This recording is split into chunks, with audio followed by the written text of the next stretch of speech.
बिस्मिल्लाहिर्रहमानिर्रहीम। अस्सलाम वालेकुम।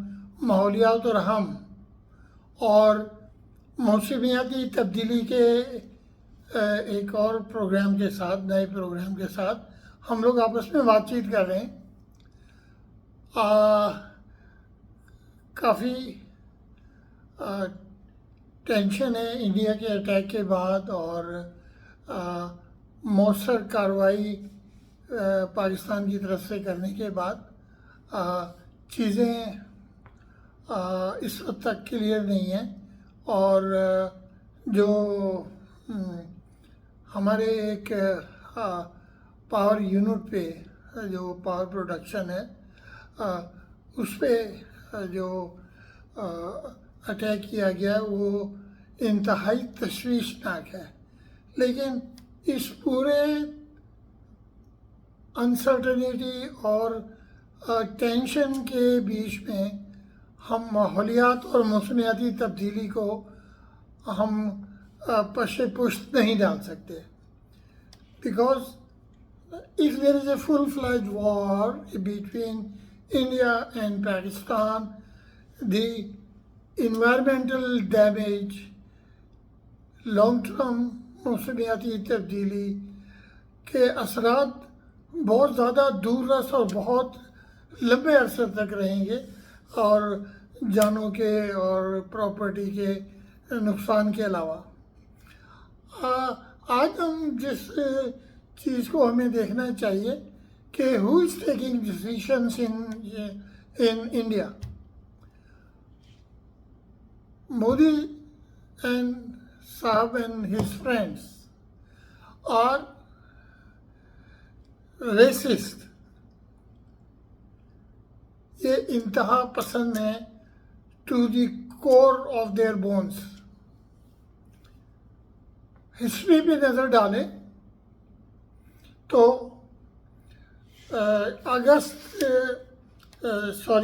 ये 2002 में जब जेनोसाइड हुआ, मुसलमानों को कत्ल किया गया गुजरात में, उस वक्त मोदी साहब वहाँ के सीएम थे। उसके बाद अभी जो ये 2019 में जो आपका ये आर्टिकल 370 एंड 35A नाफिज किया गया कश्मीर में, जिस पर वर्ल्ड ऑर्गेनाइजेशन जीनोसाइड वॉच ने एक ये डिक्लेरेशन किया कि ये एक्ट कश्मीरी मुसलमानों के लिए जेनोसाइड के बराबर है। इसी तरह अगर हम देखें तो जब गुजरात का इंसिडेंट हुआ था उसके फ़ौरन बाद, कुछ ही अर्से बाद, BBC ने एक डॉक्यूमेंट्री रन की थी और उसमें क्लियरली ये उन्होंने साबित किया था वाक़यात से, हालात से, कि मोदी साहब का उसमें बहुत बड़ा हाथ था। अच्छा, मोदी साहब का ये देखना चाहिए कि उनकी ट्रेनिंग कहाँ हुई है। उनकी ट्रेनिंग हुई है RSS के अंडर में। RSS ये हिंदू इंतहा पसंद जमात है और रिसेंटली मोदी साहब ने एक प्रोग्राम में कहा कि वो मेरे मेंटर हैं। My ties with RSS are deep rooted. तो आप उनसे कुछ भी उम्मीद कर सकते हैं। तो we have to be vigil, हमें होशियार रहना चाहिए और इनके जो भी इक़दाम वो लें उसके लिए हमें तैयार रहना चाहिए। और जितनी सख्ती से वो ये एडवोकेट कर रहे हैं कि पाकिस्तान को 4 हिस्सों में तकसीम कर दें, तो हमें इस नैरेटिव है जो कि इनके दोस्तों का और उनका नैरेटिव है, इसके लिए हमें फ़ाइट करना है। और इस फाइट के लिए हमें अपने मुल्क में जो भी लोग अनहैप्पी हैं या जो जिनको वर्गलाया हुआ है बाहर से लोगों ने, तो उनको हमने मेन स्ट्रीम में ऑन बोर्ड लाना है। वो कैसे लाएंगे, इंतखाबात के साथ या जैसे भी। Politics is not my subject. My subject, मेरा मजमून पॉलिटिक्स नहीं है। मेरा तो कंसर्न सिर्फ ये है कि हम मौसमियाती तब्दीली में जंग की वजह से कितना पीछे जा सकते हैं।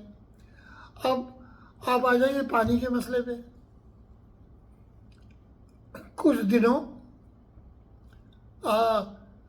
इंडिया ने पंजाब का पानी कम किया, रोका। उनका डैम है इस पर, उससे वो डीसिल्टिंग करके भी हमारी काफ़ी तबाही कर सकते हैं। तो हमें ये सारे ऑप्शन ओपन होना चाहिए कि इंटरनेशनल फोरम पे हम किस तरह से इंडस वाटर ट्रीटी को प्रोटेक्ट कर सकते हैं और वो प्रोटोकॉल जो है उसको एनफोर्समेंट में लाए। अभी तक वो बड़ा अच्छा मैनेज हो रहा था, इन्फोर्स हो रहा था। और एक दूसरी हमारी जंग शुरू होनी चाहिए पानी की कमी के पर। पानी की कमी के साथ, जो कि मौसमियाती तब्दीली की वजह से भी हो रहा है, हम कैसे सरवाइव करेंगे और कैसे अपनी आने वाली नस्लों को प्रोटेक्ट करेंगे कि उनके पास पानी के रिसोर्सेज हों। उसके लिए हमने पहले भी बात की है और हमें एक इसमें बहुत ही तफसीली प्रोग्राम करेंगे कि जहाँ हमें जो स्टेप्स लेने चाहिए।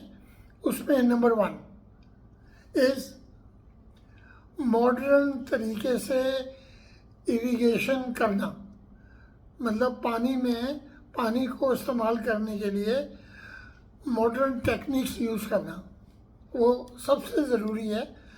ये एक प्रोजेक्ट पे जब मैं यंग इंजीनियर था, मैंने काम किया था। हमने प्रिसाइज लेवलिंग और concrete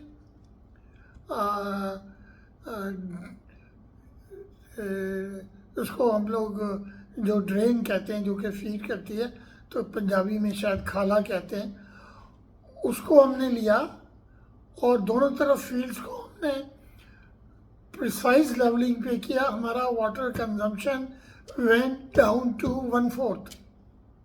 So this can be done again and again. Secondly, we can adopt the greenhouse farming, हम वो कर सकते हैं। उसके बाद हम ड्रिप इरिगेशन कर सकते हैं, लेकिन ड्रिप इरिगेशन में क्योंकि हमारे नहरों के पानी में सिल्ट होती है, वो ड्रिप्स बंद हो जाएंगी।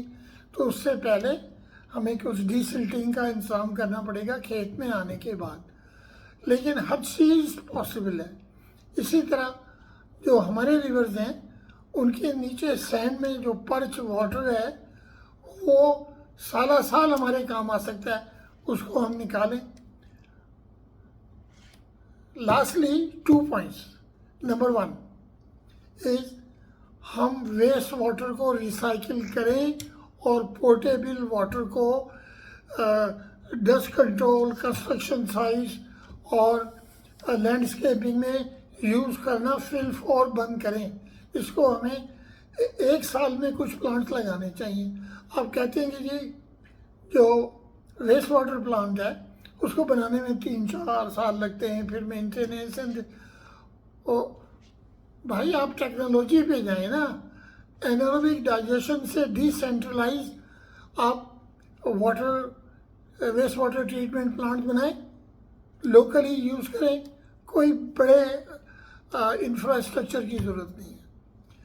इसके बाद हम अपने डम्प्स को बंद करें, ओपन डम्प्स को जो हर शहर में हैं और बनाते जा रहे हैं, हम उनको हम बंद करें और सेफ डिस्पोजल साइट्स बनाएं, इंजीनियर्ड लैंडफिल बनाएं, लैंडफिल में जाने वाले मटेरियल को कम से कम करें, मैक्सिमम रिसाइकलिंग करें, अंडरग्राउंड वाटर को प्रोटेक्ट करें।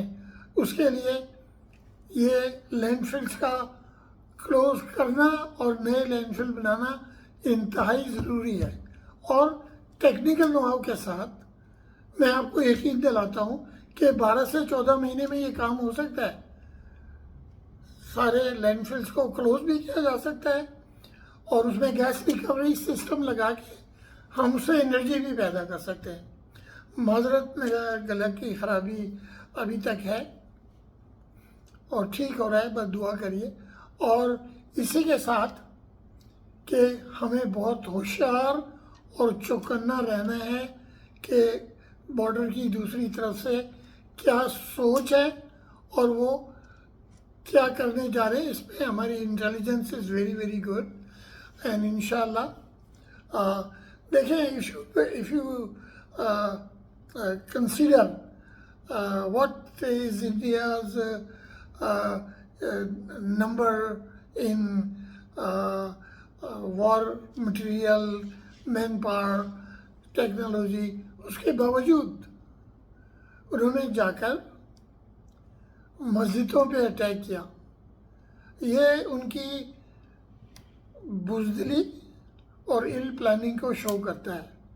तो इसी के साथ दुआ करिए कि पाकिस्तान अल्लाह ताला की हिफाजत करे।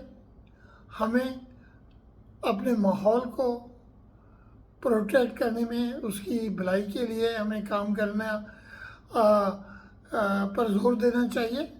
और अगर हम अपने पानी को और मौसमियाती तब्दीली के बुरे इम्पैक्ट को मिटिगेट कर सकते हैं, ख़त्म कर सकते हैं, कम कर सकते हैं, तो हमारे आने वाली नस्लों का मुस्तक़बिल इंशाअल्लाह मुझे पक्की उम्मीद है कि बहुत ही ब्राइट होगा, बहुत ही ताबनाक होगा।